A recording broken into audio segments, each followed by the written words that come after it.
Okay, let's unpack this. Today, we are doing a really serious deep dive. We've got 4 pretty chilling accounts here. These are from people who either grew up in or, got trapped inside various cults. And we're not just focusing on the sensational stuff. What we want to do is look at the architecture of control, the specific ways, often really insidious ways, they use to dismantle someone's autonomy, their money, even how they see reality. Yeah, that's absolutely the mission here. It's about moving past just retelling the scary stories, as powerful as they are. We need to extract the actual mechanisms. What are the common tools? The bizarre daily rituals, the financial exploitation, the whole psychological framework that keeps people stuck believing they're doing something vital, something good, even divine. Right, and to kick things off, we really have to start with this incredibly vulnerable moment. An exchange student arrives in Missouri back in 2006. She sees this family, describes them as, quote, nice, warm, and welcoming. But that image just shattered almost immediately. It really did. And what's so striking is how fast that happened. That switch from welcome, you're one of us, to you are completely other. Total isolation. It feels like the goal was right away to establish that the outside world, which she represented, was somehow fundamentally contaminated. Yeah, absolutely. The first sign was this weird secrecy. She'd wake up, go to the kitchen, and the whole family's there, just gathered around the table, kind of mumbling, whispering. And the second she walked in, silence. They'd just stare. That's an immediate signal, isn't it? Yeah, instant message. Yeah. You, outsider.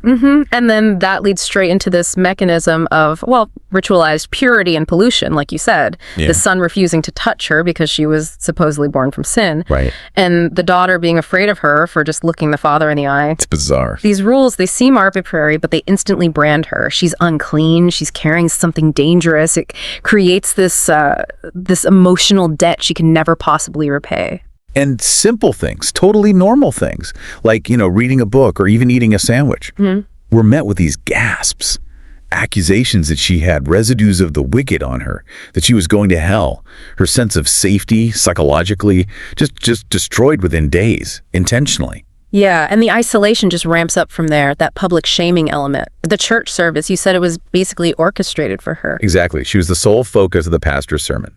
Imagine being forced to sit right at the front, while the whole congregation, completely silent, split by gender, wearing these color-coded ribbons, just stares. Nobody talks to her. Wow. The environment is just screaming at her that she's alone and she deserves this guilt they're piling on. And the punishment came fast. No dinner. Locked in her room. Forced to cover her body more. But the detail that, for me, really captures that feeling of being consumed was the midnight thing. Waking up, middle of the night, and the mother's just sitting there, silently, next to her bed. In the pitch dark. Oh, that's terrifying. Reciting Bible verses. And then the second the student's eyes open, the mother just stops, gets up, walks away. That kind of unpredictable surveillance, it's an incredibly potent tool. Think about it for you listening. That feeling of vulnerability when you're isolated, you're made to feel guilty, and then you're subjected to these random, deeply personal intrusions, even when you think you're safe, like asleep in bed. There's no escape. Exactly. And that student, her only safe moment, her only chance, came when she finally told her coordinator everything. But she had to do it outside the house, away from them. Which led to her rescue, thankfully. But when they went back, the family was found burning her stuff, her possessions. Not her documents, interestingly, but her things. Destroying the evidence of the sinful non-believer, erasing her presence. It's just... jarring how quickly that initial kindness was flipped, weaponized, really, to get that level of control. So let's shift gears a bit. From that immediate physical isolation to the more long-term systemic control, finances, identity. It seems like the common thread here is this absolute certainty they have.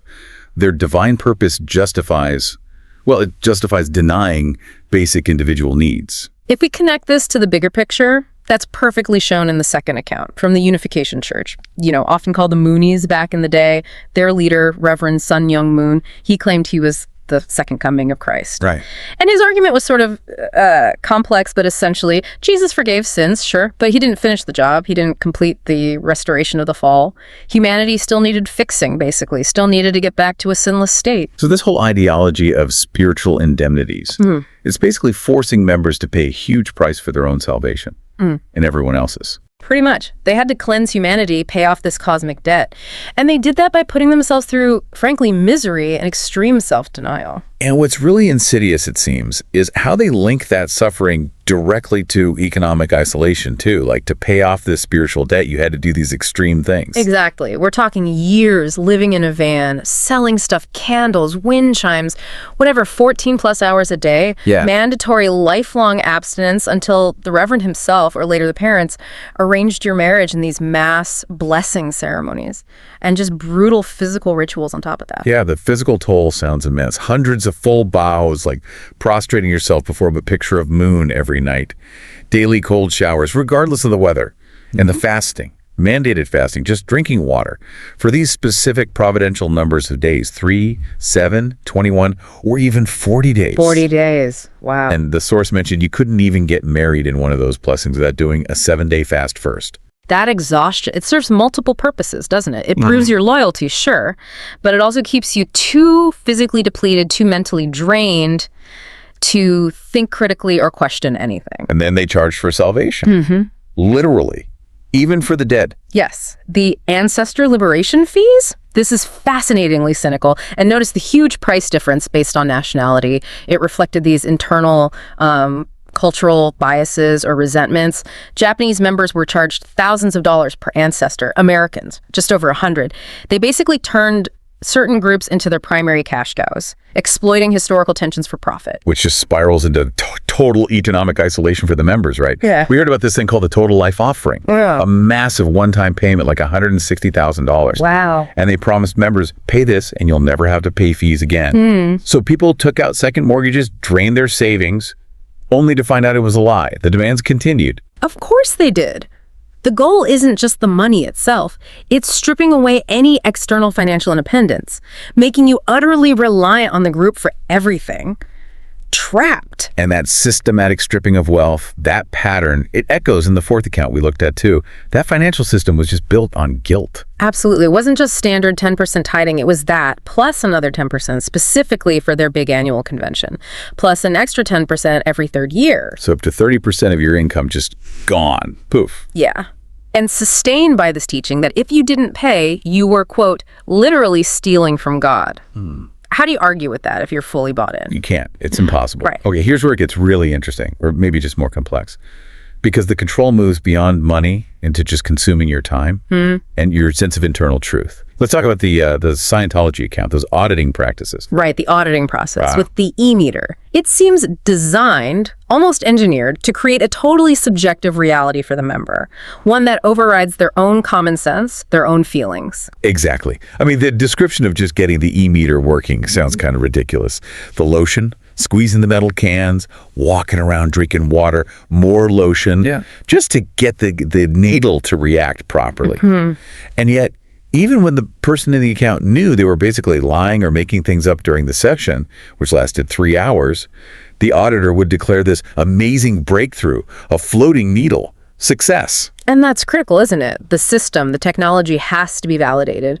Regardless of the individual's actual experience, it subtly teaches the member, your internal reality detector, it's broken. Trust the tech, trust the organization. And the moment that, manufactured breakthrough happened, the pressure started immediately. Aggressive time control kicks in. Yeah, how so? Repeated calls, demanding more 3-hour sessions, multiple days in a row, often during the week, pulling you from work or family. Or it just consumes your life. Exactly. Drains your time, drains your money, ensures you have zero bandwidth left for independent thought or, dissent. And remember, during that auditing, they're extracting incredibly personal, sensitive information about you.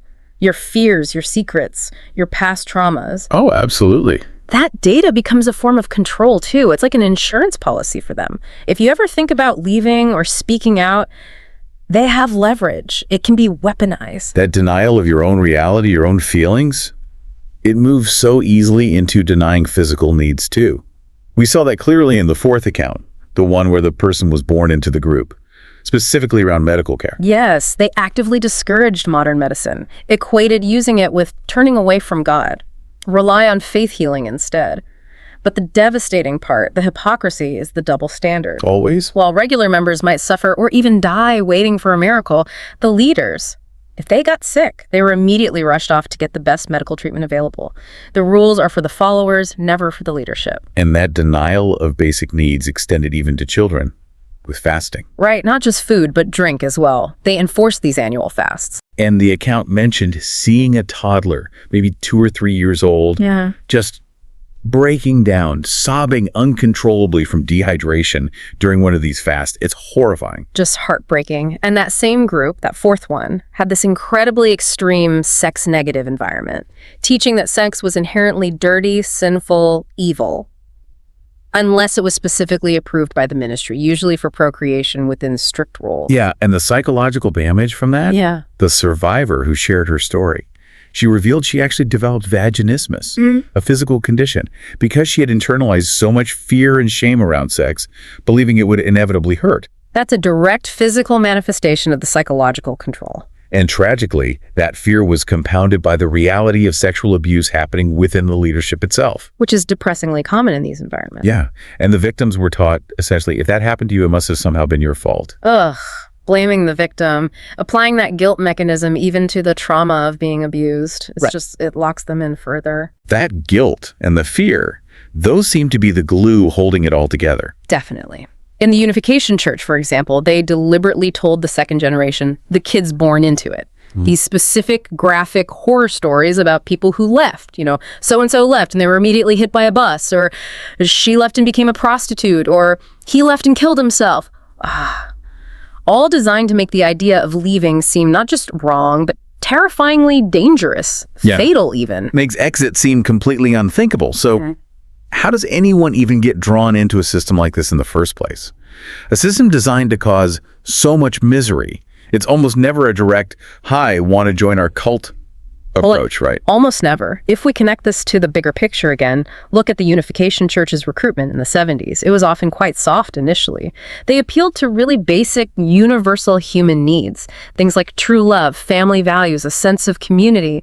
This was very appealing to young people, maybe disillusioned Christians searching for meaning. So they start with something familiar, something desirable. Exactly. But then gradually they introduce philosophical doubt. They pose questions like we mentioned before. If Jesus already fixed everything, why is the world still such a mess? Why would we need a second coming? They create a need, a problem that only they have the solution to. And only after someone is deeply invested, emotionally, financially, living communally for years, sometimes only then do they reveal the really controversial stuff. Yeah. Like Moon being the Messiah. Precisely. By that point, you've invested so much. Leaving feels like repudiating your entire life, your sacrifices, your community. And the key psychological hook, I think, is that members don't see themselves as victims. Not at all. They genuinely believe they are special, the elite, the chosen few who are, quote, literally saving the world. That sense of purpose must be incredibly powerful. Immensely. Their participation isn't just duty, it validates their entire identity. Giving that up is almost impossible. Which makes the exit, when it happens, often just as traumatic as the time inside. We heard about the exchange student's rescue, only for her things to be burned, erasing her. And in the Scientology account, the financial damage didn't even stop when she left. Her ex-husband, still involved, apparently stole a large sum of money and maxed out credit cards in her name after the separation. The systems are often built to ensure ruin follows you even if you manage to physically get out. It's another layer of control, punishing escape. So, bringing it all together, what is the common thread here? We've looked at groups focused on a Korean messiah, on, well, Scientology's unique cosmology, on a single controlling family.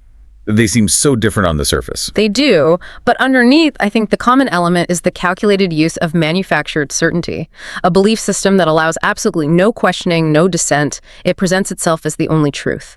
And that's coupled with the systematic denial of fundamental human autonomy and needs, whether that's the need for medical care, financial security, honest information, or just the basic right to personal space and independent thought. Yeah. Today's deep dive really showed us 4 distinct landscapes of that control, didn't it? From that really bizarre, intent home isolation to the grueling physical rituals, all the way to systemically stripping people of their money, their time, and even their trust in their own minds. It's a really sobering look at how powerful ideological capture can be, especially when it's combined with enforced isolation, exhaustion, and fear. Absolutely. And maybe to leave you, the listener, with one final kind of provocative thought. We heard about one leader from the fourth account, who actually went through a sort of checklist with his own congregation and concluded basically, yep, according to this list, we are a cult. Wow, he admitted it. He did, but then he immediately reframed it, said, but it's a good thing, we should be pleased. Maybe not proud, but pleased. So if the label cult itself, the very warning sign, can be twisted like that, turned into a source of pride, reinforcing the idea that we're special, we're chosen, how can anyone inside ever get the critical distance they need to see it for what it is and break that spell? That's a deeply disturbing question. Yeah. It makes you realize how comprehensive the mind control can become. Thank you for bringing these sources together. They're incredibly powerful testimonies. Yeah, thank you for sharing them with us. It's been intense. We appreciate you joining us for this deep dive. Until next time.